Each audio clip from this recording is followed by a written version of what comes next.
Prague, 1610. The air in the attic laboratory above the old new synagogue was thick with the scent of ozone and burning charcoal. 4 apprentices, Ezra, the mathematician, Rivka, the linguist, Yosef, the mechanic, and the stout, steady Mordecai, stood within the shimmering outline of the Gematria Grid. The grid was their masterpiece, a towering, ephemeral hypercube projected from polished brass lenses and intricate clockwork. It was designed to capture a moment of pure, unified potential, the theoretical point of creation symbolized by the Hebrew letter Aleph, which hung massive and silent in the air above their heads. "Ready the vessel, Yosef," whispered Ezra, his eyes fixed on the grid's flickering lines. The 4 of them wore their work robes, distinct colors marking their roles in the experiment, though they looked less like scholars and more like peasants in preparation for a harvest, clutching their small silver trays. Yosef, the man in the ochre coat, moved with practiced grace, aligning a tiny, perfectly round glass dish beneath a nexus point in the geometry. "The vessel is prepared, but the grid is unstable, Ezra. The projections are pulling too hard at the 3rd dimension." Rivka, dressed in emerald green, consulted the cipher scrolls spread on a stone table just outside the cage. The texts warn that capturing a universal essence requires 4 witnesses in perfect synchronization, each holding the proof of their own discipline. The essence is divisible only by 4. Mordecai, the anchor, stood closest to the edge of the cage. His task was the hardest, to hold the final, most unstable product. "Master Loew gave us until dawn. This essence will not wait long outside the realm of theory." At Ezra's signal, a low-frequency hum began vibrating from the central mechanism. The glowing lines of the grid intensified, turning from pale blue to white-hot gold. The air crackled.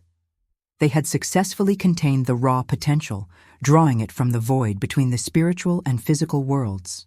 Then, from the glowing heart of the structure, 4 small orbs materialized, glistening spheres of pure, undifferentiated light, one drifting towards each of the apprentices. "Now!" shouted Ezra. The 4 moved simultaneously, extending their trays. Ezra's orb, representing number, landed cleanly. Rivka's, representing word, shimmered but settled. Yosef's, representing matter, dropped onto the glass with a faint chime. But as Mordecai reached for the 4th orb, the one representing chaos, the entire grid bucked. The glowing lines of the hypercube snapped, stretching in one direction as a section of the lab wall seemed to ripple and vanish, revealing a glimpse of endless, dark blue nothingness. The massive Aleph symbol above them tilted. "The proof is escaping!" Rivka screamed.